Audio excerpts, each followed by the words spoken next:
All right, here we are on a fresh new Saturday, 12 Central Standard Time. That means it is time for us to do some streaming.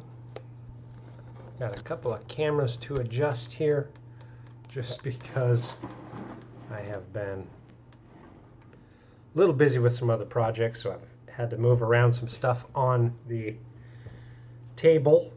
I have been working on some mats, actually, some battle mats in Inkarnate for one of my upcoming campaigns. And so I had to juggle some stuff around to get a little closer to my Wacom pad. In one of the groups I game, one of the players is making a gaming table with a TV centered in it for a digital table, and I've used them a couple of times in the past, but I don't own one myself, and because I don't own one, I've only used pre-done maps, and so I've started to play a little bit with Inkarnate and see if I could transfer some of my hand-drawn maps into Inkarnate to be able to provide for the table use. And so I worked on just one map so far because I don't want to do all the maps if it's not going to work, but one of the staples of my games is a tavern. I've used this same tavern layout for a long time, so I've got all my hand-drawn maps that I use repeatedly and to put them into Inkarnate to see if I could utilize that program to provide maps for the game table. So we will see. If not, then we'll just use some generics throughout the game until I get it all figured out. But we're here for some painting. So last time we did some painting on a spider's base, on a giant spider's base, and got that all done. We put some bones and some rusted metal aspects on it. Now I still need to seal this so that I can do some flocking and everything, but it is painted, so I'm going to move that aside. We've got two of our merfolk to go. We've got the merfolk king and queen. We're going to be doing blonde hair on them. We just finished up some gold, so pop those away, pull out my blonde hair triad, and then I've got the bases to complete. So that's what I'm going to be working on for today's stream. And I looked at them quite a bit on the past few days to see kind of what direction I wanted to go. I thought about doing more fantastical hair colors. I was thinking maybe like a seafoam green, but because the tails of them really turned out pretty light in tone, I figured the blonde would go good because it's going to keep it pretty similar, that these are going to be light toned. I don't want it to be too much color on the top, so blonde I think is going to work really good with it. Colors I'm going to be using, these are Reaper MSP paints. We've got the blonde shadow, blonde highlight, and blonde hair. So pretty simple. I'm going to start with the blonde shadow and then highlight up with a blend of blonde shadow and blonde hair, and then just blonde hair, then a blend of blonde hair and blonde highlight, and then just blonde highlight. And then we do still have a couple of little bits of the coral to do on the bases. Now I've got kind of a teal, I've got yellow, I've got a green, I've got orange, I've got purple, I've got pink. So I figured I would just do an ultramarine blue for a little bit of a darker hue on the bases. So those are the colors we're going to work with.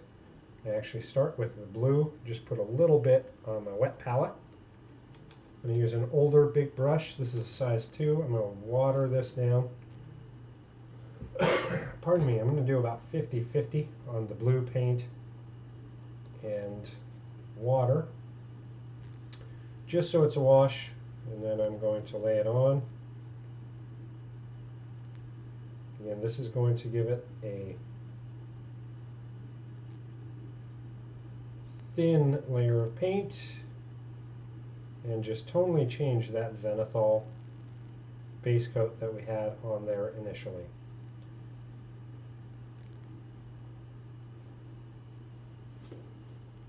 And for our queen, she's got this one back here in the back. A little bit more character to it than the one with the king.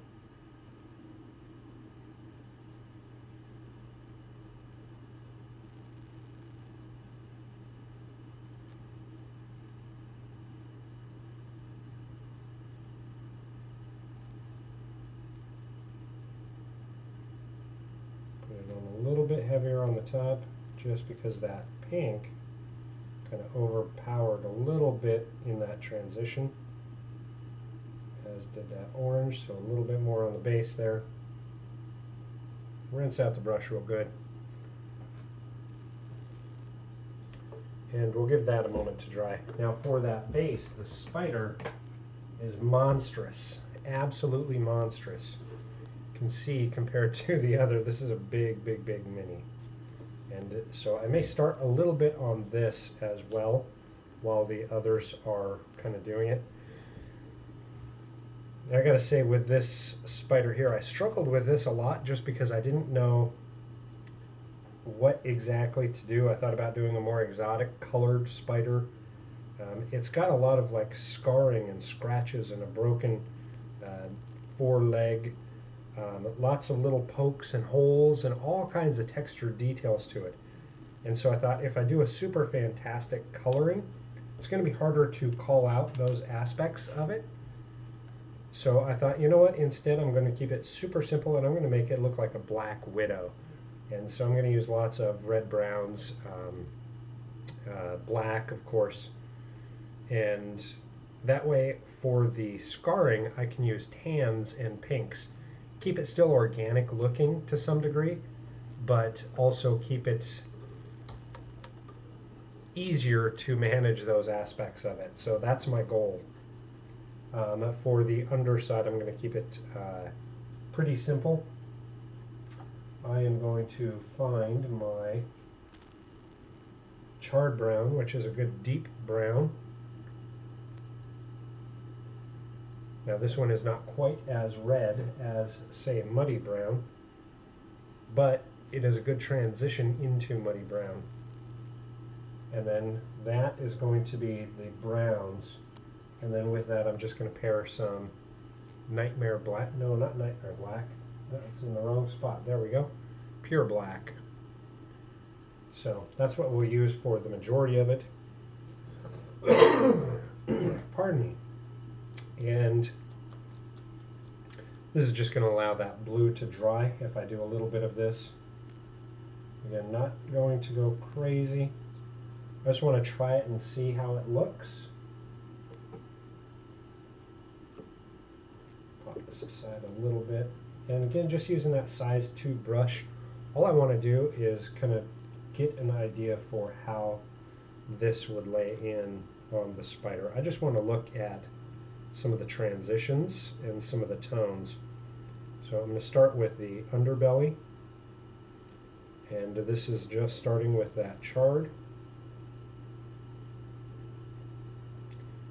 Again, this I'm just testing the color. Anytime that you're not 100% certain of the coloring that you want to do, don't hesitate to just test it and see what you think.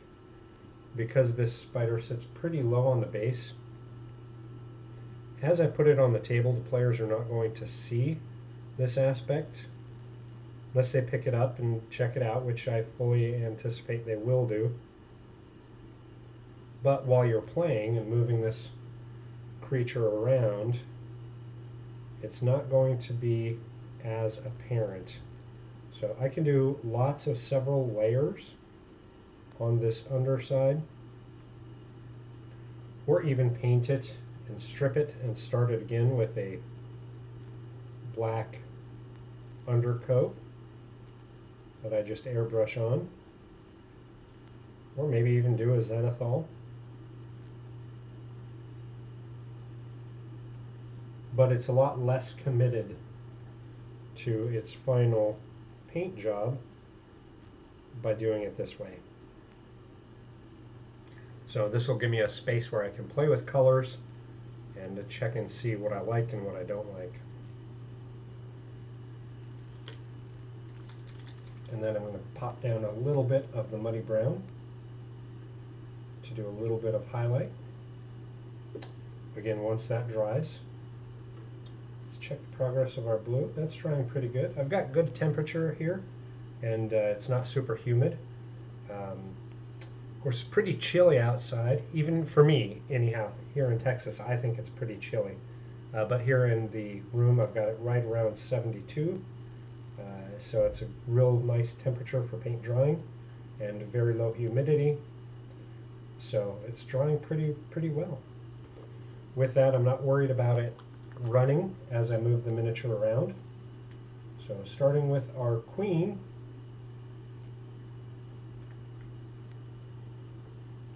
I'm going to put some blonde shadow on. And then again, just with my size 2 brush. At this point, this is a lot smaller, so I'm going to take my glasses off so I can look at it up close and personal. Now my biggest concern is how it's going to sit next to this gold. I want to be nice and clean in my application because I want that gold shadow tone, which is more of a browned yellow, to sit nice and evenly with this hair tone.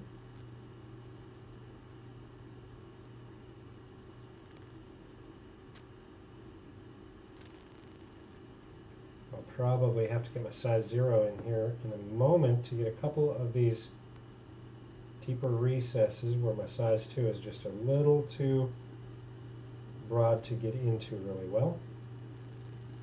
And this is just going to be a base coat. I do have a zenithal paint on there, so it won't be as apparent on the upper aspects because we're going over white. Yellow goes over white pretty well. But on the underside areas where we've got black showing, it's not going to cover quite as well, quite as opaque. So we'll probably have to do a couple of coats. Make sure I'm keeping that in my camera's view.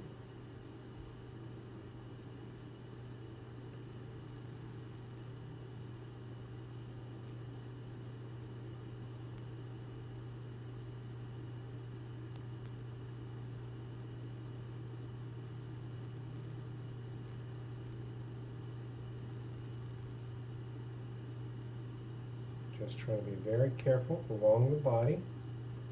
I don't want this blonde to go onto any of the previous painted elements. And I'm sure you can see in the camera that it is not doing a lot of coverage because I'm using this on a palette. And my paint is very thin.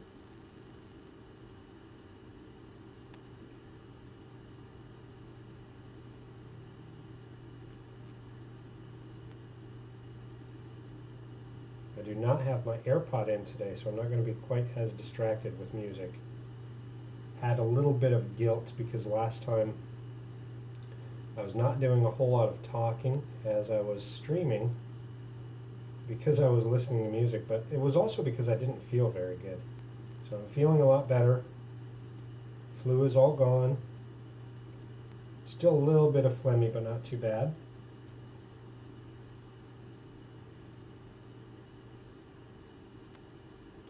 But definitely feeling a lot better.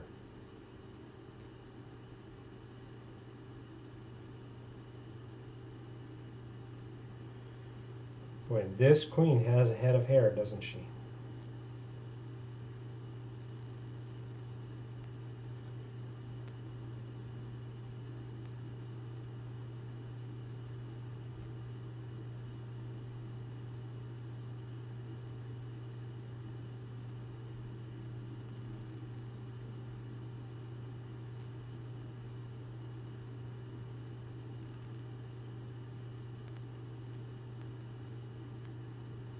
And big kudos to the sculptors who do such an amazing job getting so much detail on these miniatures.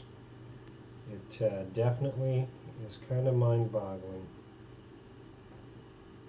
Just how much detail they're able to get in there.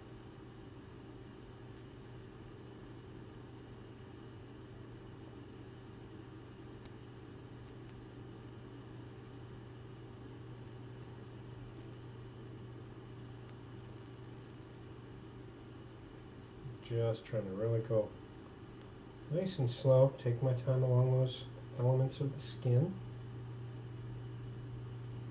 and the face, and the bracelet, anywhere I've pre-painted.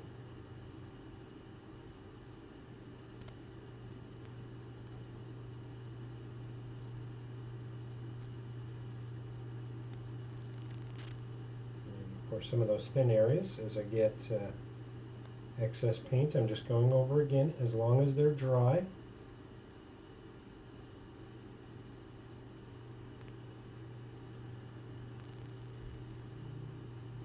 Which is why I move around the areas a little bit more, so I can lay some paint down, make sure it gets fully dried.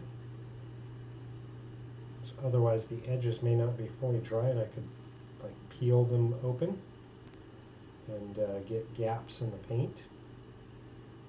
So try to move around a little bit because there's so much area to paint.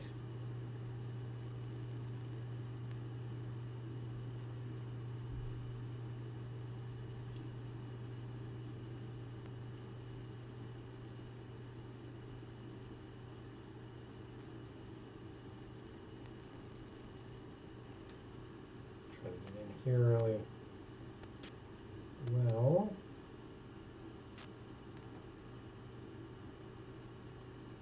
Along that fin. And this is a bigger brush, so it's a little more challenging.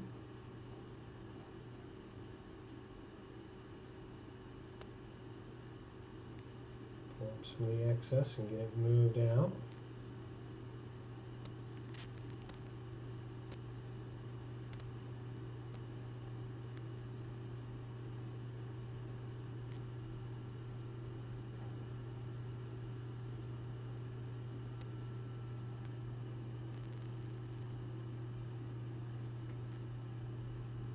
Deep crook there could be a big challenge too. Let's see, I may have to go into it. There we go, like that. Yeah, definitely a little bit of a challenge there, but we got it. Part of why I like using a handle so much is it really gives you a lot of freedom of movement.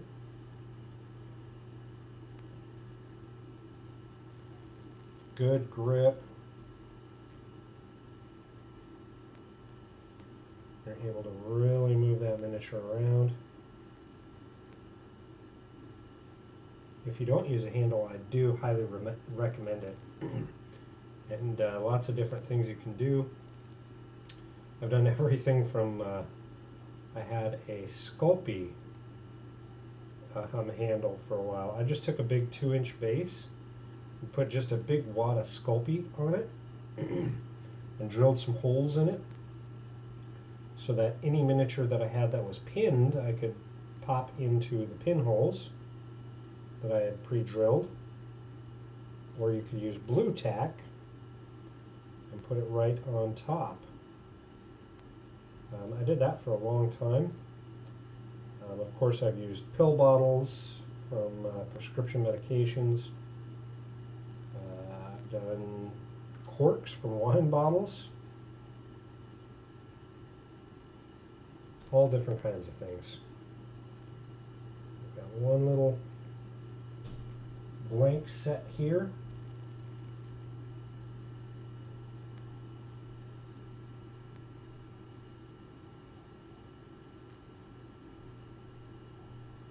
And then that will be our base coat that we'll build a little bit on top of, just to get a good coloring. Make sure it's good and opaque. That's the goal. Good opaque paint so that when we're highlighting,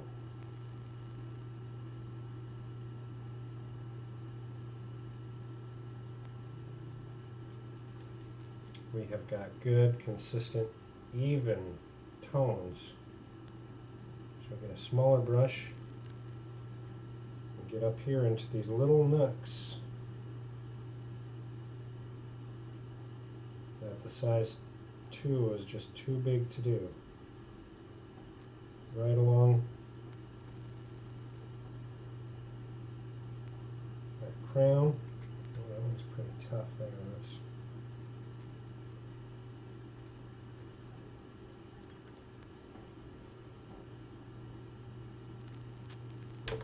Oof, popped off the very end of my brush. Let's reassemble.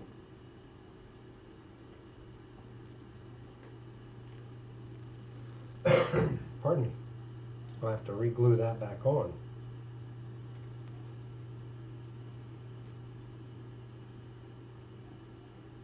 There we go. At just a little bit of a tougher angle.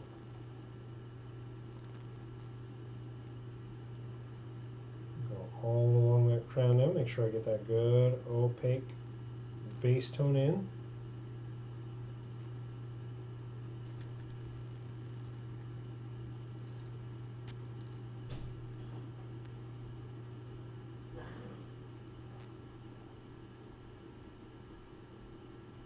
With that shadow tone, that is going to be all the deep recesses. So those are the most important to make sure we've got great coverage.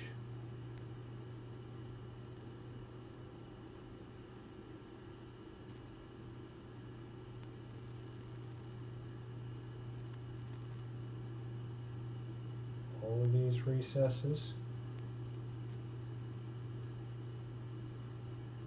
will not be getting additional color. No highlights, and I'm not going to do a wash. This is going to be it. This is going to be the deepest tones. So those deep recess areas we want to make sure have really good coverage. Oh, I missed that crown area there. Let's pull a little bit off the brush, go along those skin areas, and then go in to hit that. There we go. So just a bit right there as well. There we go.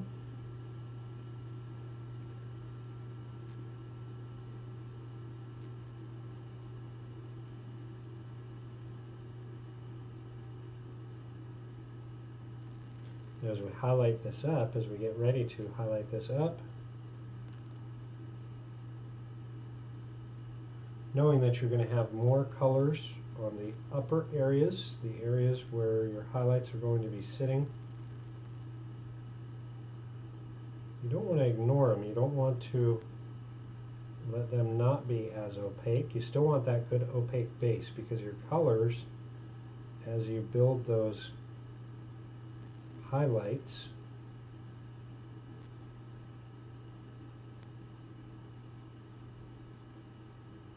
we're going to be basing them on blends of the previous color.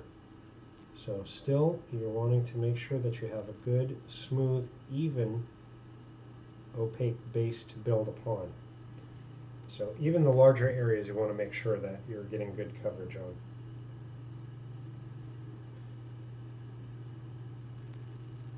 And you can see at the top area there, a little bit thin. Because we went from our large brush to our small.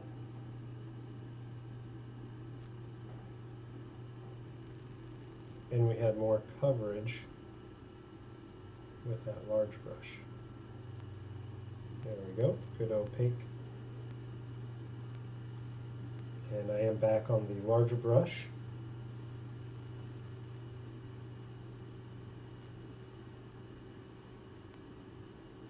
Just getting these big panels.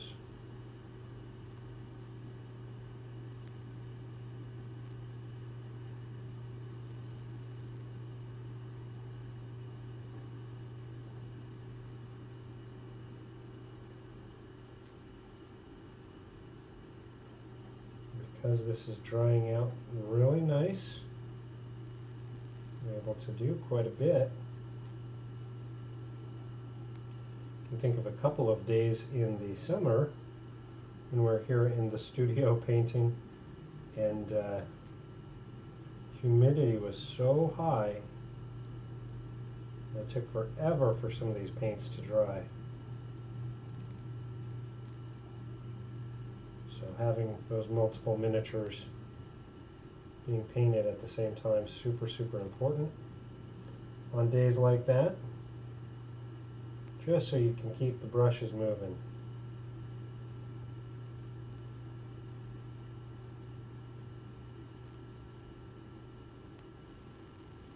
This area down here will probably need even one more coat, but partly because of that zenithal paint, right? You put that initial base coat of black and then spray from above of white. That black just sucks up that color. So it takes a bit for it to get really good, even coverage.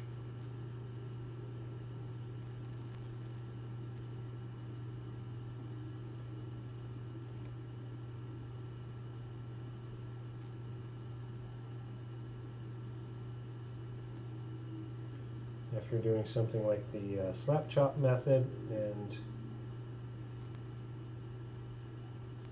you want those initial layers to have more of that zenithal coating show through, that's great.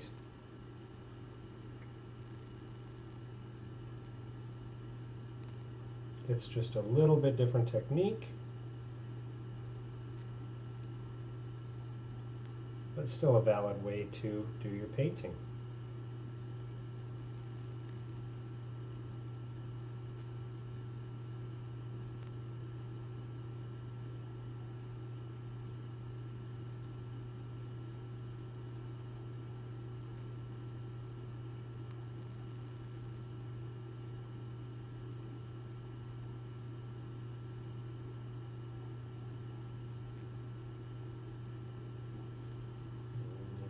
Just a touch more in there. Get that initial zenithal black nice and opaque to blonde shadow.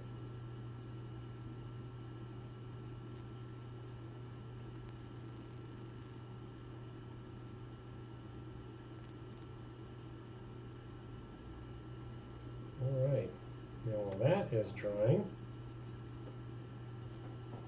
which it is drying really relatively fast, move back to my spider, and it's got a couple of spots that are still a little wet, but that's okay. And I am just experimenting and playing a little bit. So here I'm going to do the muddy brown on just the ridge elements. So just painting a little bit of the ridging, this muddy brown. This is just experimenting for me. I had like a vision in my head of what I wanted to do, but it I think was too light. I thought about using desert sands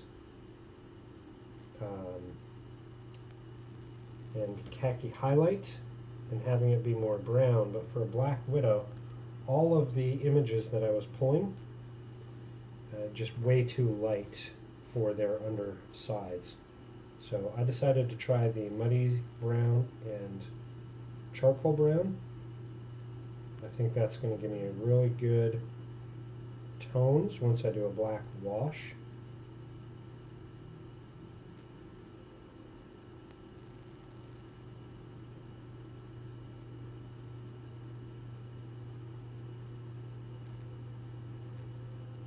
Just painting a little bit of the textured features.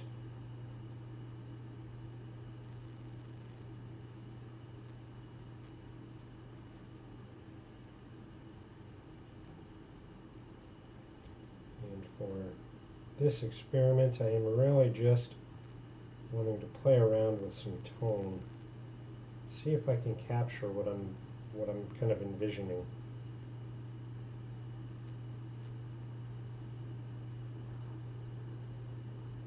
because I'm going to have that big red hourglass, as well as some red spotting on the back. If this works on the underside, then I can paint the holistic spider this way using this technique and know that it's going to work out pretty well on that base and give me a good representation of what I want to do. So now we'll let that dry. Now with our mermaid, just give it one more eyeball. Make sure we've got good opaque coloring. I do think that blonde is going to work pretty good with that light coloring.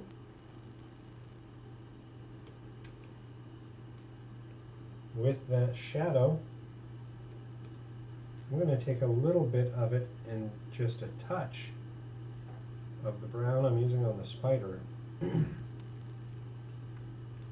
for the eyebrows.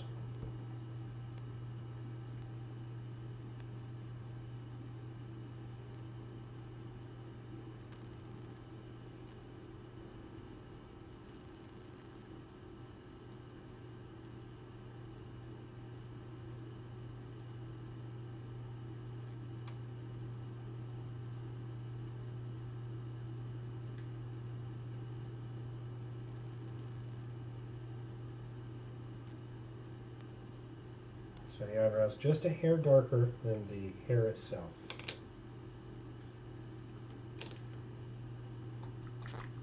Now, as promised, I'm going to blend that shadow with a blonde base coat.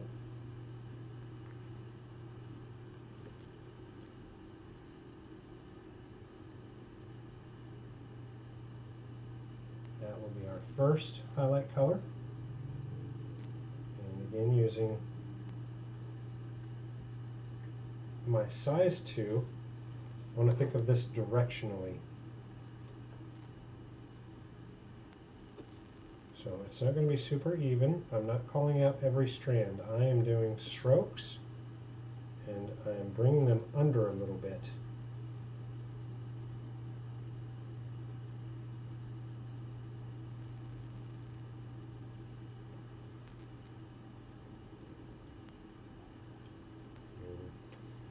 I don't think that's going to be quite what I'm after.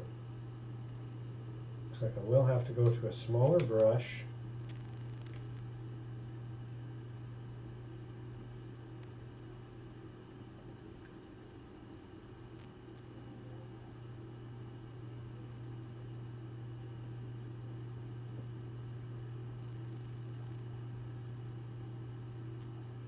So what I want to do is light moves through hair a little bit. Because hair is not just like a solid object, it's made up of numerous hairs, light does have some penetration. So I actually bring that highlight color down and under a little bit on some of these aspects.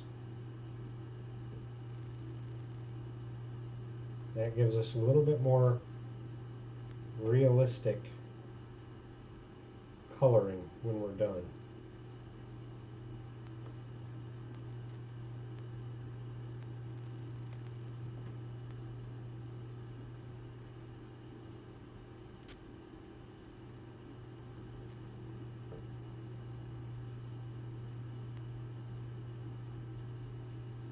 That shadow I think right along the edge of that crown area.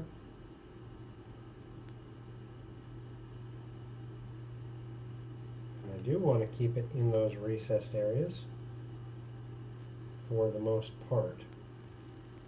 So picking out how to do these transitions can be a little challenging.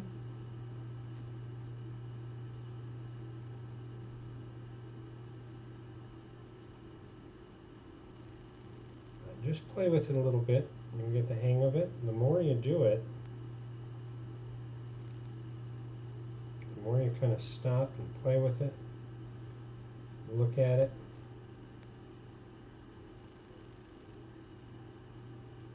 I think the happier you can be with it.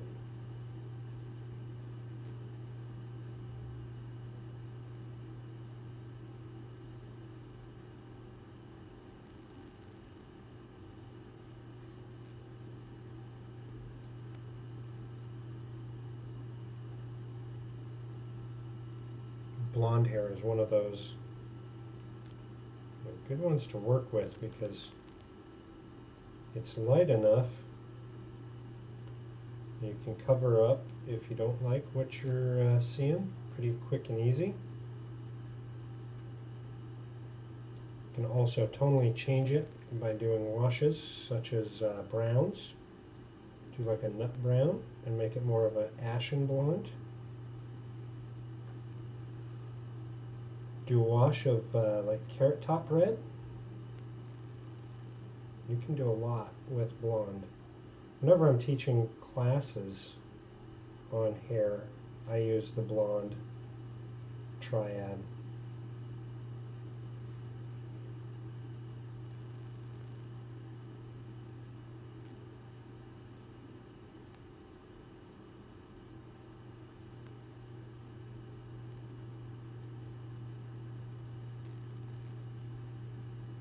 And of course, this is just our first tonal shift. So we're not doing individual hairs here. We're just highlighting the movement of the hair. So you'll have a lot more aspects. Think of this as panels. Panels of color.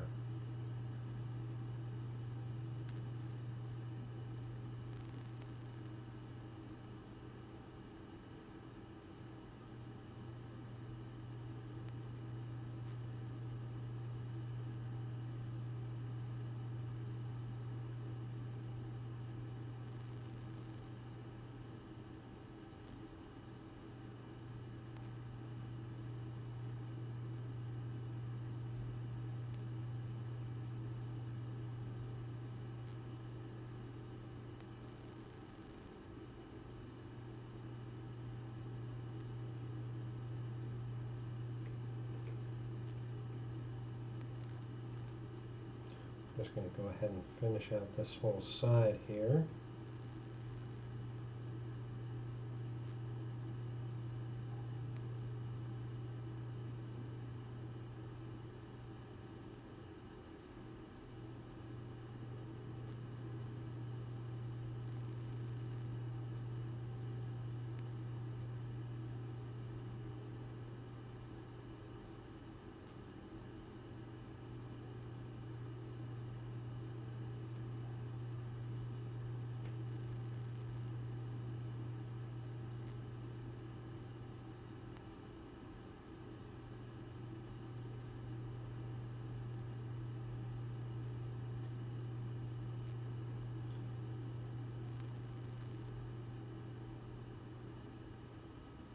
A little bit on the underside because like I said, the hair is a little bit more translucent.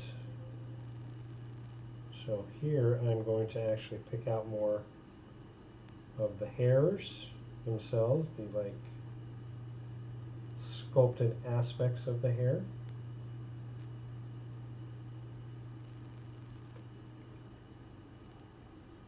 And moving around the back.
Yes, this merfolk has so much hair, so much hair.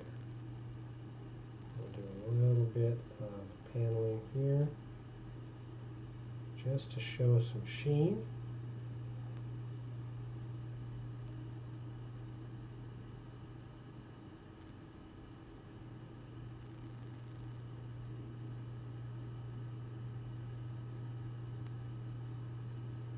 There we go, our first layer. Let's get the brush cleaned real good. Then I'll hand behind the camera so you can see a little bit better.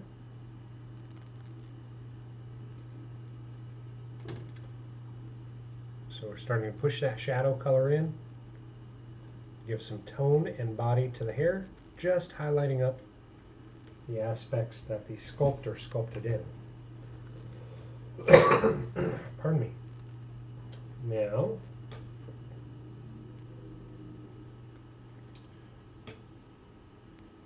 because we're doing smaller and smaller sections, dries faster and faster. This is just the straight blonde.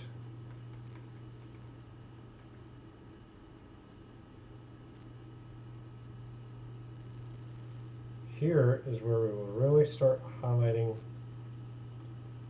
the individual hairs themselves. So a little bit more deft touch to it.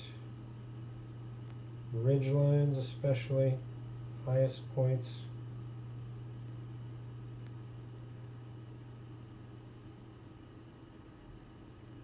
But it's still kind of paneling.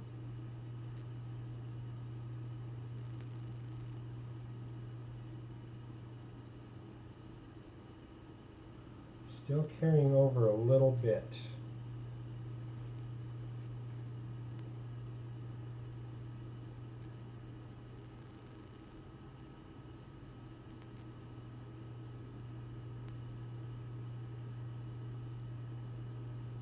Like any other highlight, not as far back.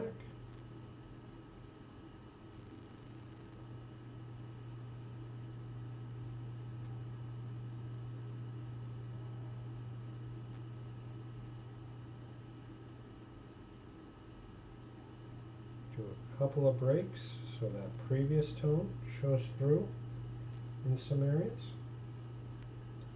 Of course, we're always moving away from the shadow color.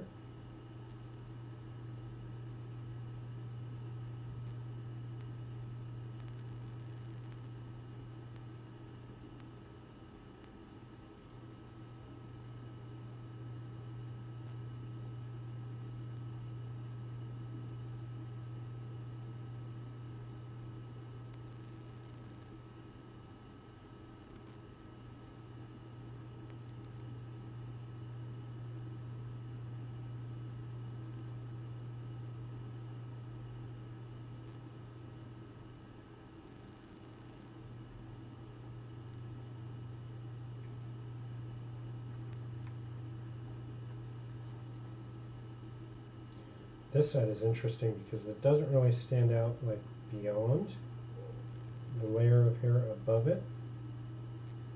But I still want to put some highlights in there to call out the shape of the hair that the sculptor did get in there. So little bits here and there.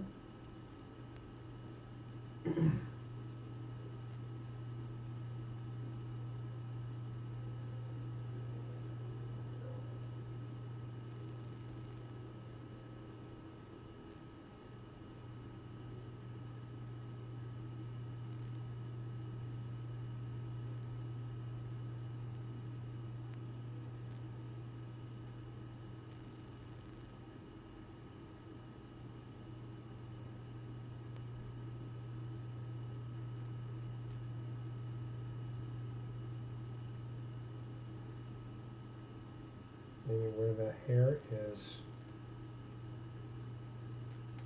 I hate to say facing up, but facing up, anywhere that those highlights are going to be landing.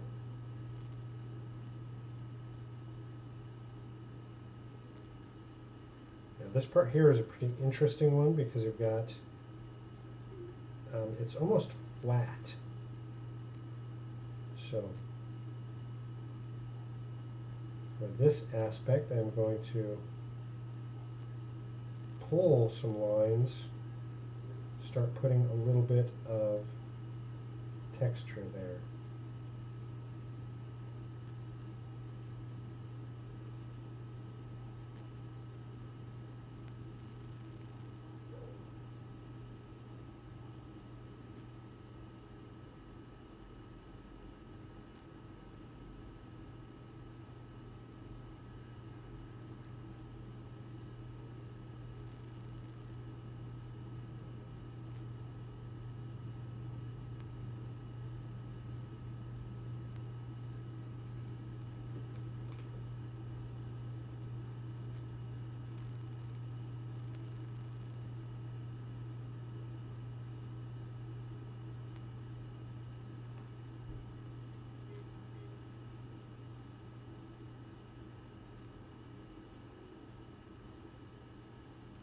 And there we go. More highlights, more highlights, more highlights.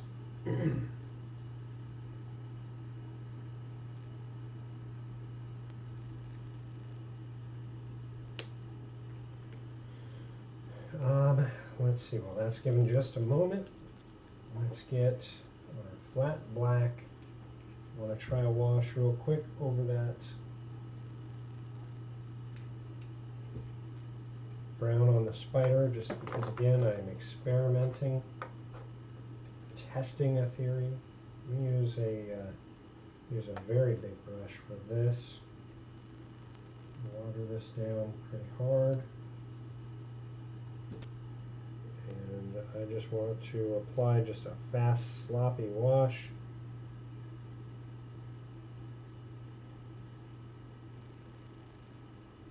And I am just playing and experimenting with this. So I don't know how it's going to turn out. I just want to try it and see. My fear is I don't want it to be brown. I don't want it to read as brown. So I may have to use my browns and actually mix in black to get the right tone that I'm after. But back on to our merfolk.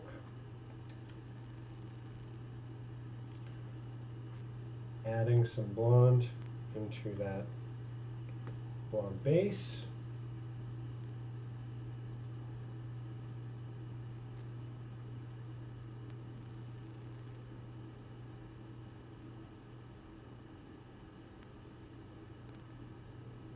So this is blonde highlight and blonde base. Oh.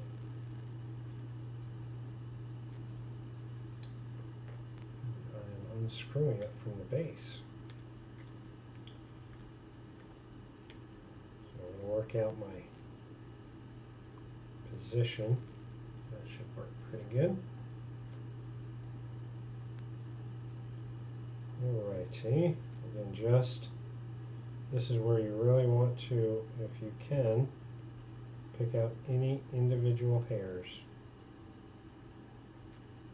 If there are individual hairs to highlight, this is where you want to start doing it. So separating some of those panels that we have been doing.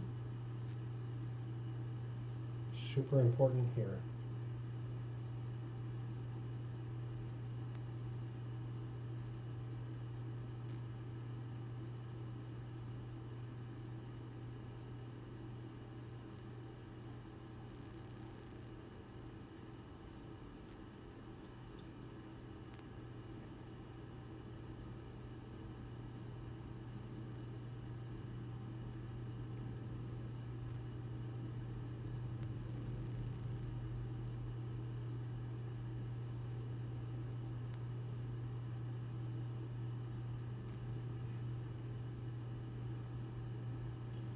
Second to last layer on this blonde.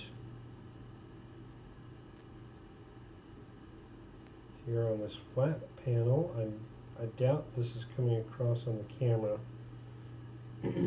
but I just wanted to go through and pop just a couple of individual lines to it.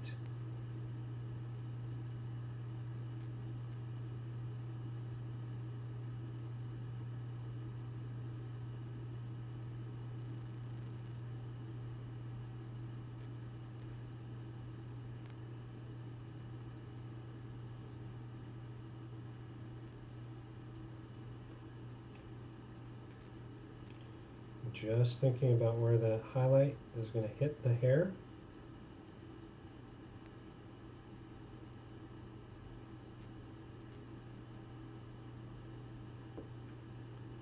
What's going to be in the light?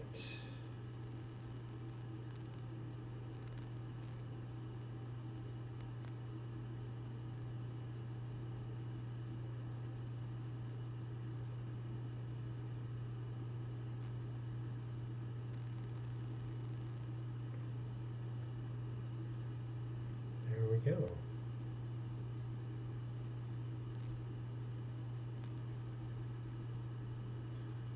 This is the blonde highlight directly. Because we're doing such small aspects and areas,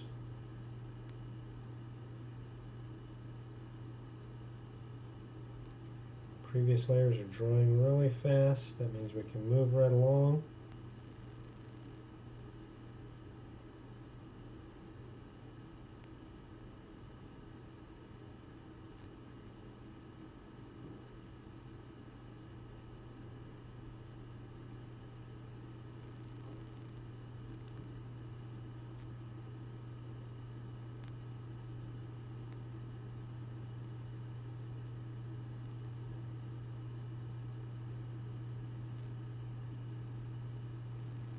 There's going to be where the sheen is the highest, where the light is reflecting off the hair.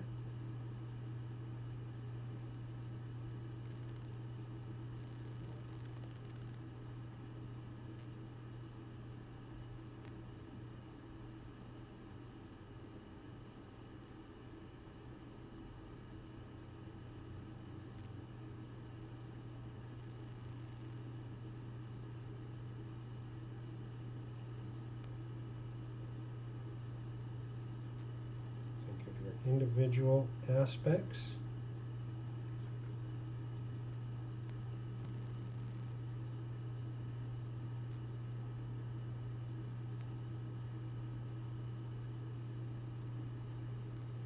And there we go.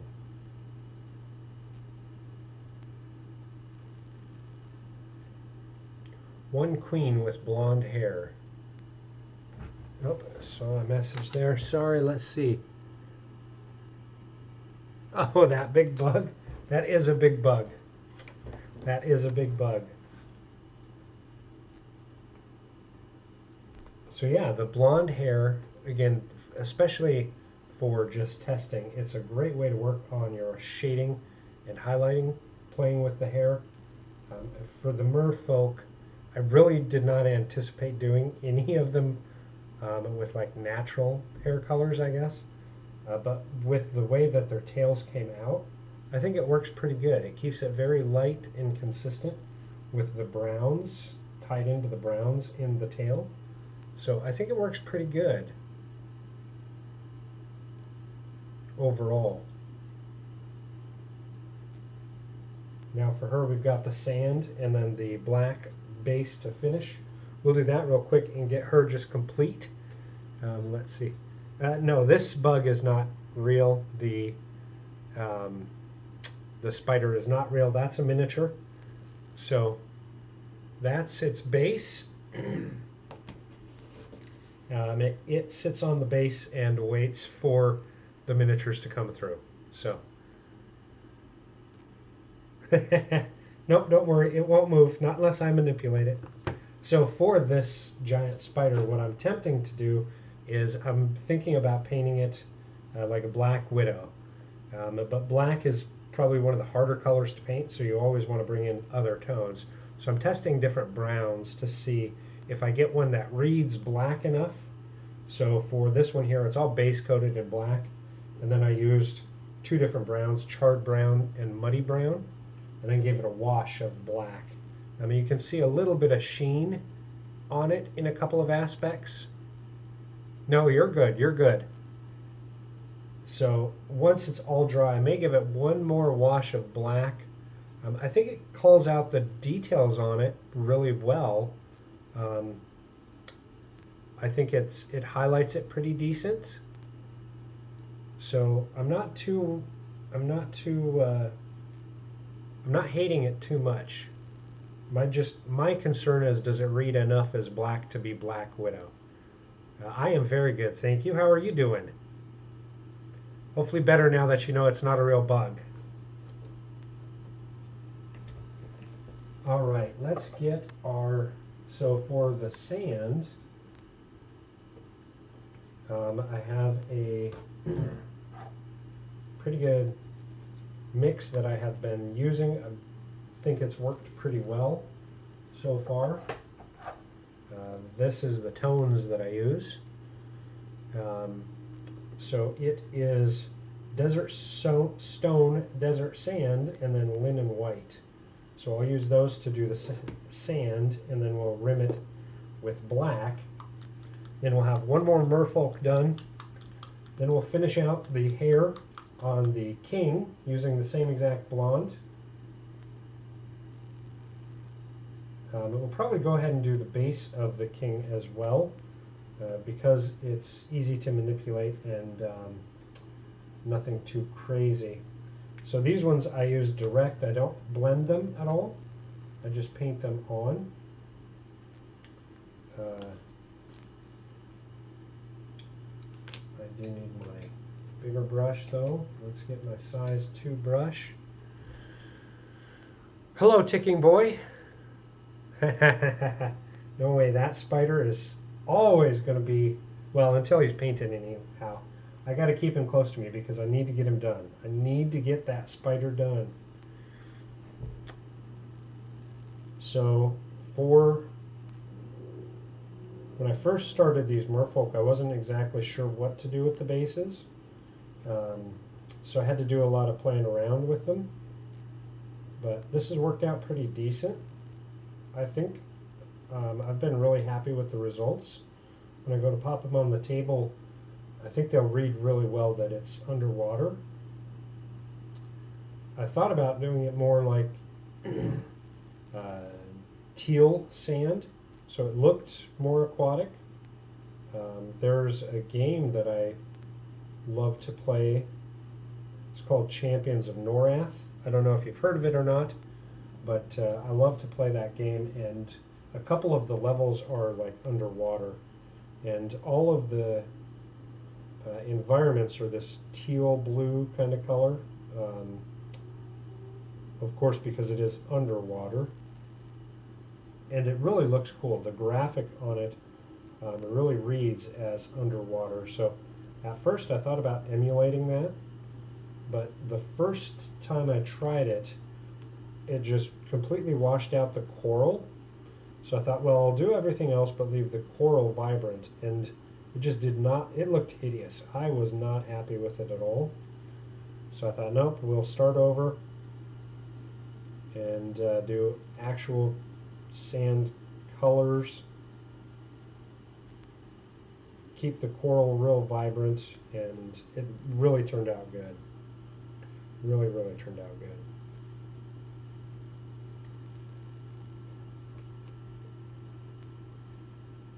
So just give those a bit to dry. While that's drying, we'll start over on some blonde hair. Because I used what I put down on my wet palette blending, I will go back through. I'm going to take her off the base now. While that sand is drying, we'll move him to the handle.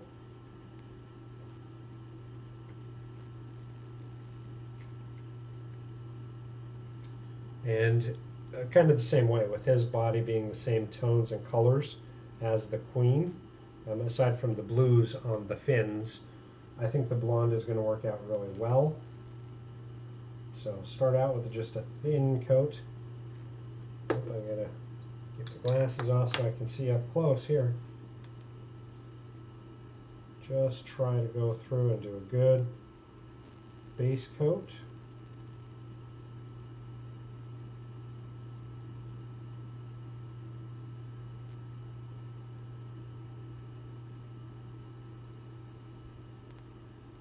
Of our golden blonde, or blonde shadow it's called. It's called blonde shadow.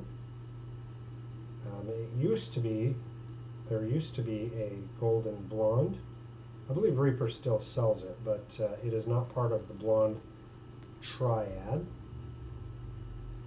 And I am a firm believer in the triads from Reaper Miniatures. They are so good together tonally. They blend up really well. They augment each other well. I highly recommend the triads. Now, Reaper is not a sponsor, so when I'm giving any recommendations or anything, you can take it to the bank that it is not because I'm being paid or anything like that. It is because I am happy enough with the product that I'm willing to recommend things. I have tried a lot of different miniature paints, and for me, I am happiest when I'm using Reapers. Citadel has some really good colors. Their effects seem to be like all the rage now. A lot of people are using Citadels for the slap chop method. It looks like they were able to get through a ton of miniatures too. So for army painting, things like that. I have not done the slap chop method. I am not really interested in trying it out. I'm pretty happy with the techniques that I've built up. And even though there are times where I feel like I should be painting faster, I feel like my speed is not too bad. So I do not anticipate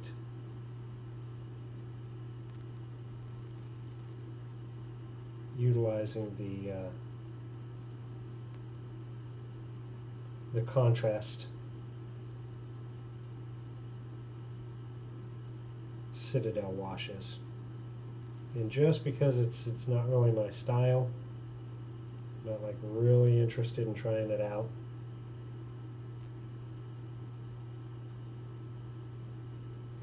There we go.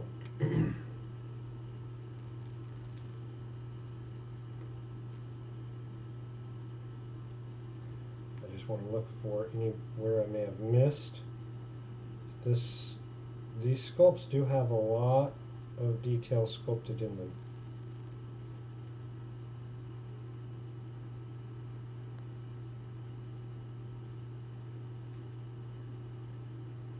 Now, I'm not sure who the sculptor on these are, otherwise I would love to call them out by name. But I'm not sure who sculpted these. It could have been Christina Van Patten, could have been Jason Wiebe. I am not sure who sculpted these. I would love to call them out by name and give credit where credit is due. But because I'm not sure, I can't say definitively who sculpted them. At some point I will look it up. I keep saying that and I don't. While that layer is drying, I'm going to go through and just do one more opaque tone on our desert stone on the base. Actually really excited to get these merfolk done. I have been painting merfolk now for what seems like 3 months because I think there were 9 of them, and I've painted a lot of merfolk. So last week I actually had to change it up a little bit and start working on something else. That's where the giant spider came in, because I needed to work on something else. I also worked a little bit more on one of my red dragons, and I think maybe one of the demons or something. I don't know offhand, but I had to work on something else because the merfolk were just, they're getting to me a little bit. I'm not gonna lie.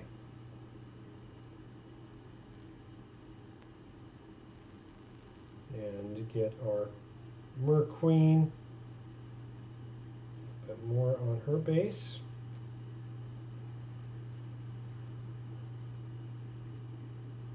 Once these sand bases are all done, like I said, I do like the way they came out. I think they look really good. Pretty tropical with that coral sitting on there. I've been pretty happy. Even though they are a little much, I've been pretty happy with these Merfolk the way they have all been coming out. And they are on my Instagram if you're interested. I do post on my Instagram. You don't need to be a follower or anything. I think they pop up. I'm not the most astute when it comes to all of the social medias, but my Instagram I do post up my finished works on there. You can find that at Cerebro, just like Professor X uses, Cerebro 1974. Because I'm a Gen Xer, I got my first email and everything in, I don't know, maybe 95. Maybe it was earlier than that. I don't know. But anyhow, I got a email and got all signed up for the internet and all of that, and I have been using it since then. I've got a couple of others, but that one I've had so long. Everybody keeps telling me I need to get rid of it and switch it out and update.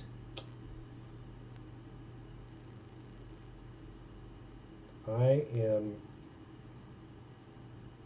actually not too bad. I've got a couple of emails that I use for different things, but my Cerebro one, I'm going to use it until the day I die, because it was my first. Why wouldn't I? And how cool is it to have your email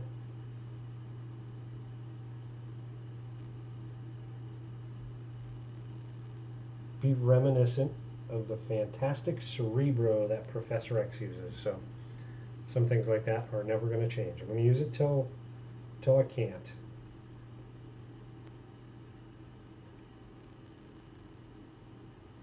Good opaque coloring on there. Now it's on to blends.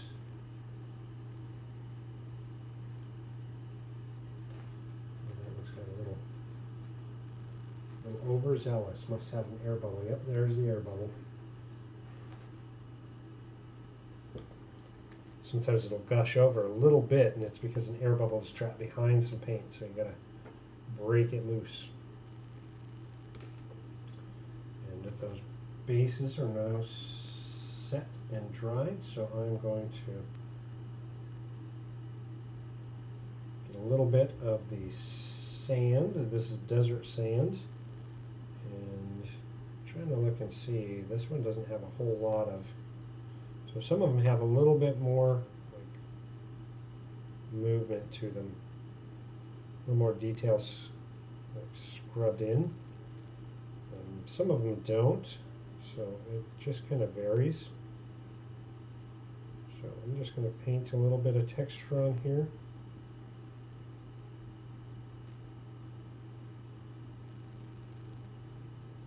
A couple of areas of like highs and lows.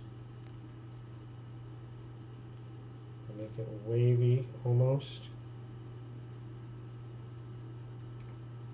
And try to make it move like away from the coral. Give it a little bit of interesting effect there.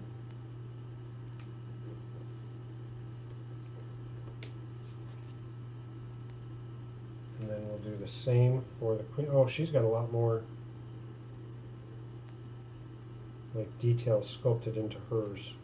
So she's got some like curviness going in on hers.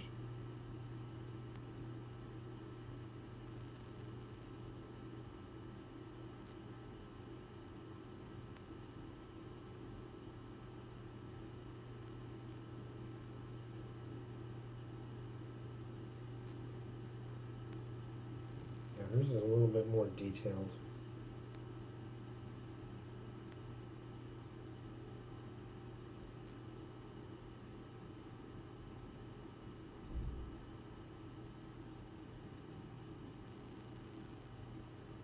I hope everybody has had a fantastic Thanksgiving.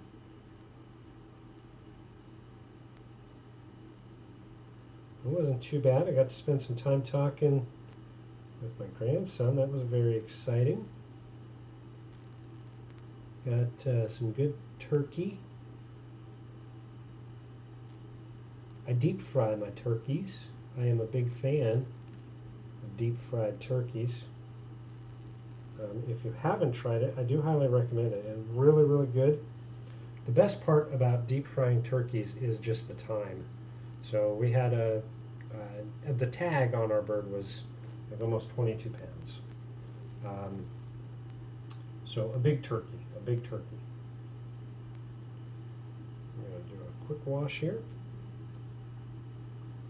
But I mean, if you put a bird like that in the oven, what is that? 6 hours, 7 hours, something like that? I don't know. It's a long time. Mine was done in 61 minutes. No, I'm sorry. That's not right. Mine was done in 70 minutes. 70 minutes. My turkey was completely cooked and delicious. Injected it with some Creole butter. Seasoned it up with some Creole seasoning. So good. So delicious.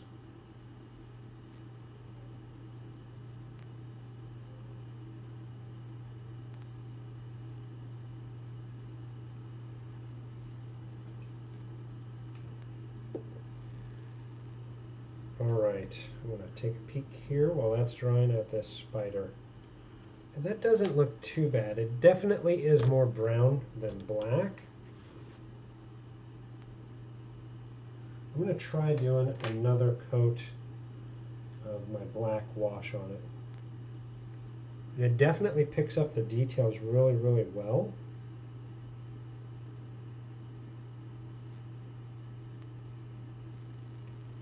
I just want to see if I can tone it down even more, just via washes. That way I don't have to mix as much. That's my goal, is I don't want to mix as much.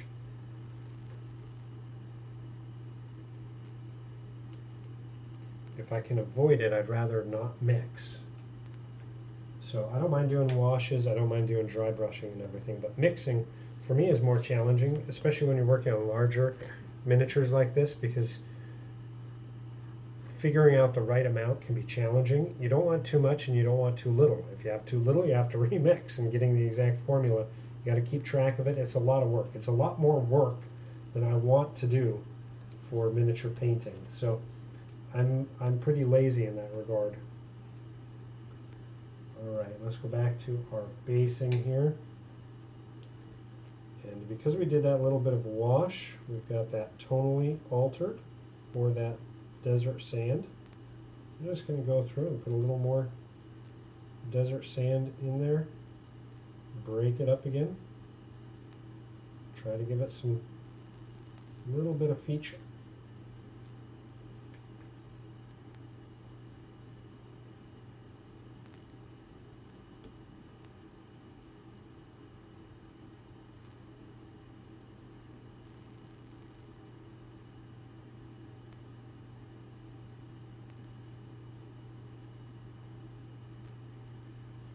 And then of course we'll edge these with just pure black, but this is going to get us a good highlight, good tone.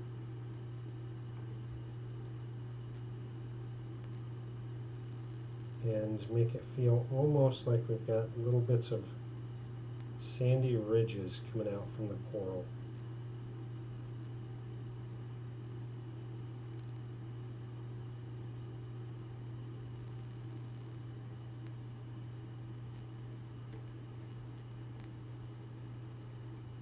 And those are drying pretty good. The last aspect is just a really thin ivory white. Just right on the back sides.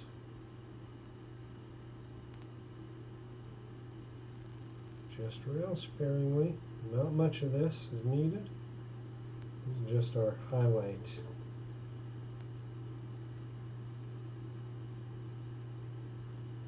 And when we go through with our wash, our last wash, that'll just really translate well to almost like sun rays under the water.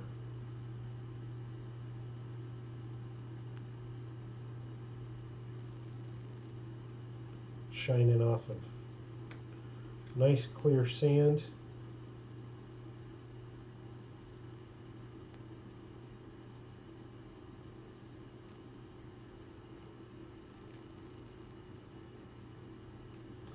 And then our last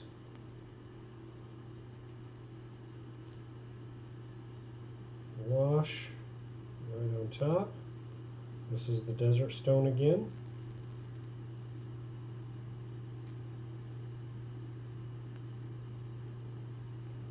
Just a thin wash.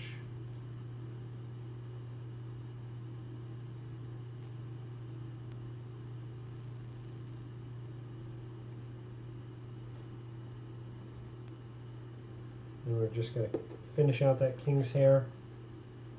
Get them the ridges.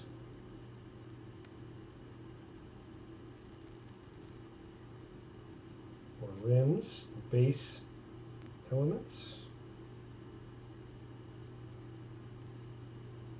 And our merfolk are done.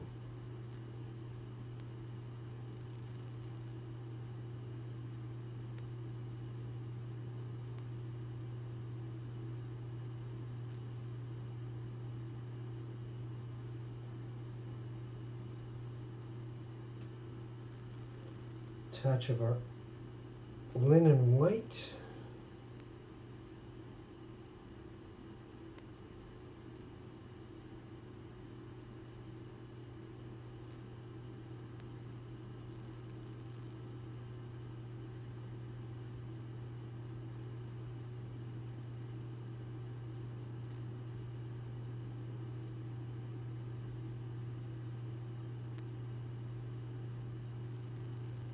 Those colors in the coral, I think, really came out good. Did not know what to expect from those initially, but overall, I think they came out really pretty good. Alrighty, last wash on this one.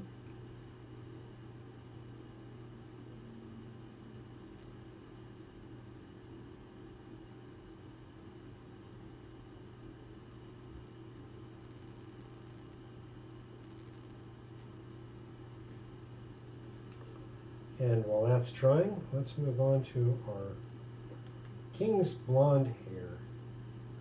So this is the blend of blonde shadow and blonde base.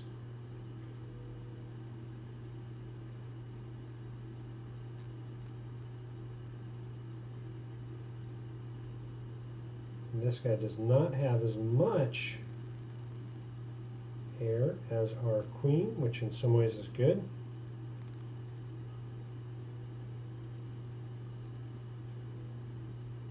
Because she did have a head full of hair. This one does have a whole ton of shape to his hair, so it is definitely looking like it is flowing underwater. Get the beard.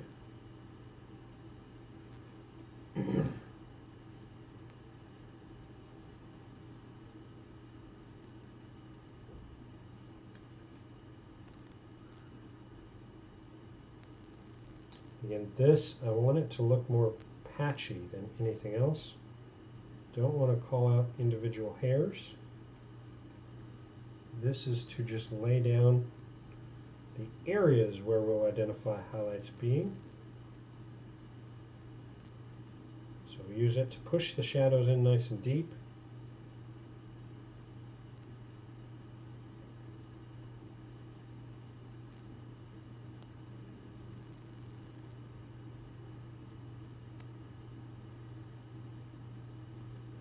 show how the hair is flowing, interacting with itself and the environment.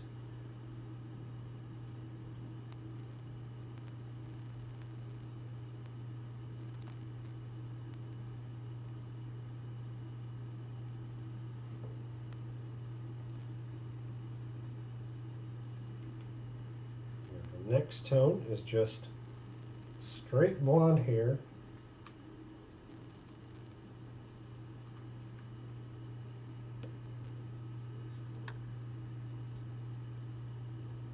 This is where we really have to start being more decisive on what we're going to be highlighting.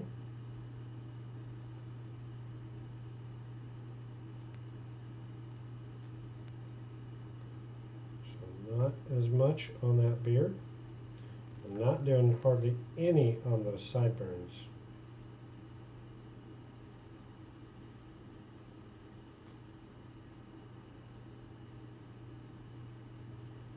Start separating those panels of hair.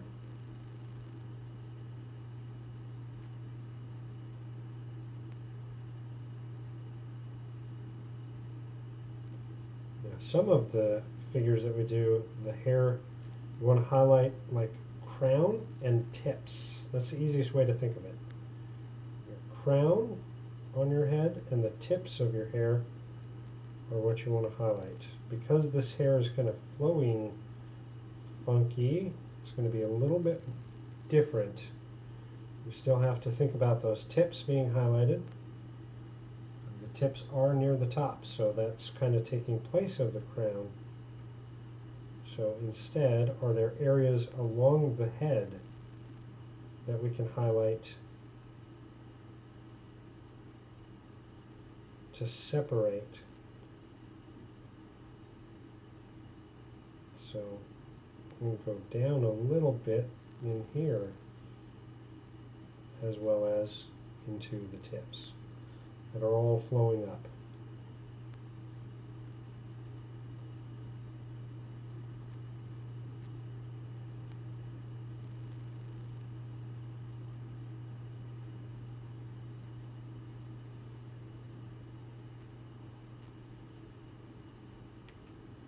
Because there's a lot less, we can move a little bit faster on this one than we could on the Queen.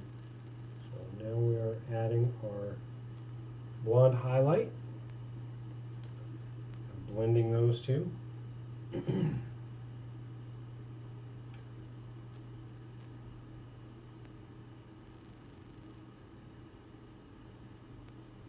our brush nice and clean. Anytime I'm mixing, I try to use a different brush. So this one I'm using my big number 2 brush to blend. And then I'll move into my number 0.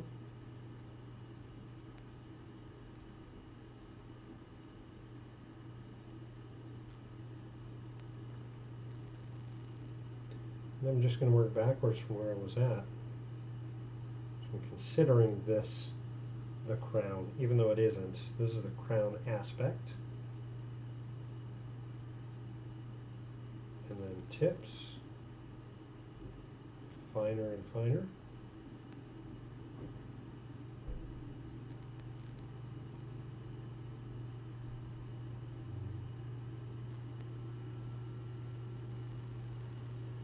This is almost Yu-Gi-Oh hair.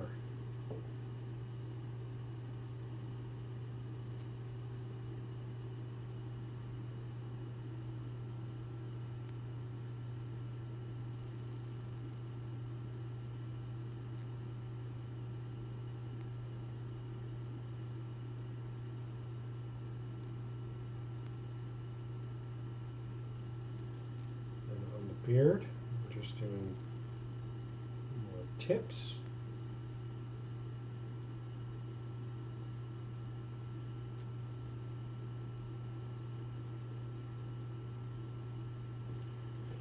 I'm going to give that a moment to dry.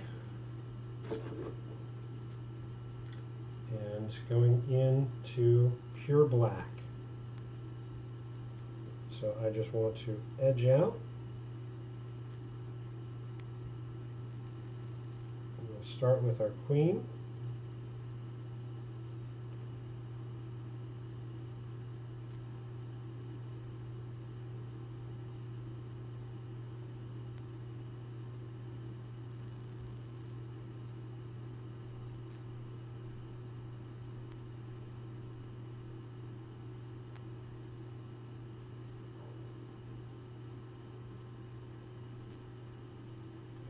her to the side. While we've got that black working, let's go ahead and edge the Mer King.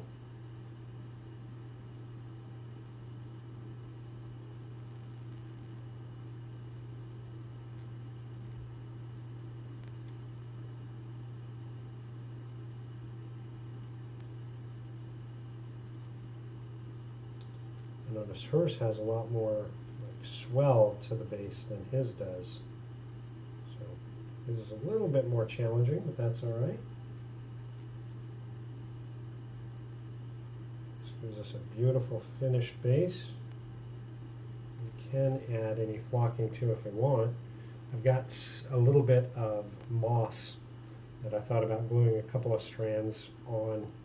I'm just kind of moving up from the coral so it looks almost like seaweed, painting it a real strong green and then gluing a couple strands just so it moves up. I haven't done it on the others, but I thought about doing it on the king and queen. Now let's finish his blonde hair with blonde highlight. Pardon me. It says Frosted Tips. Is a product of the 90s.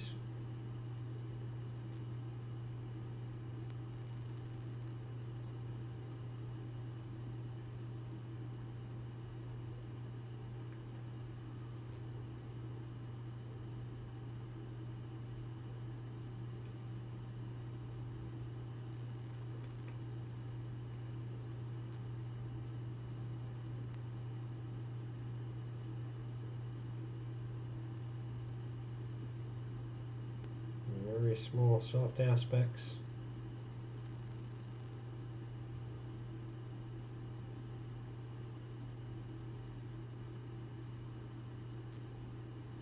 A little bit in that faux crown. And there we go. 2 merfolk now all done. From their hair to their base.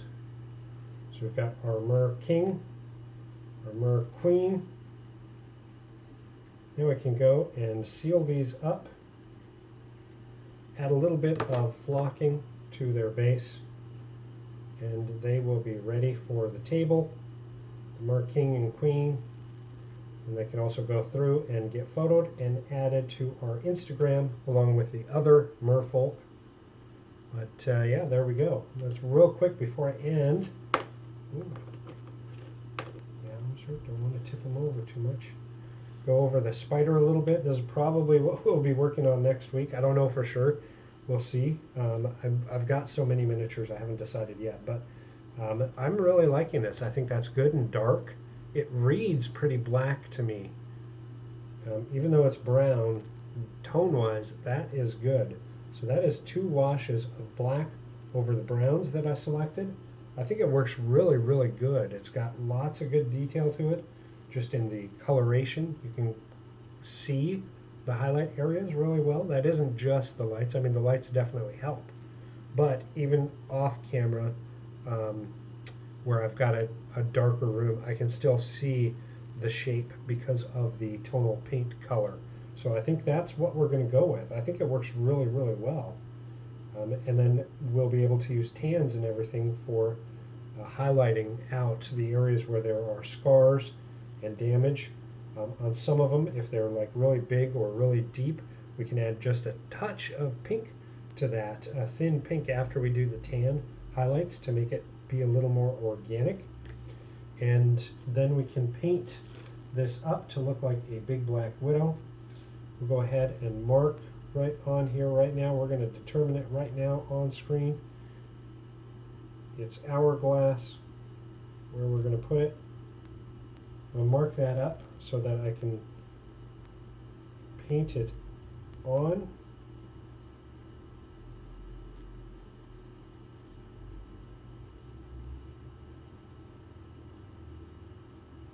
I'm feeling that's pretty decent. So we'll put that on. This is the linen white. I had extra linen white. So I'm able to pop that on here.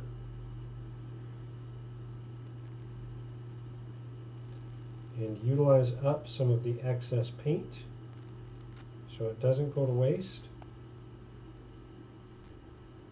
And when we go to paint the reds, that will be a little more vibrant. But for some reason that is not looking quite as balanced. Let's widen this side out a little bit.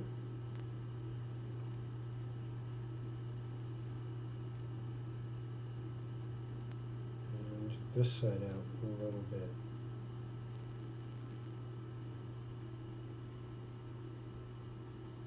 Not perfect, not perfect. I can go in with black and clean that up pretty good.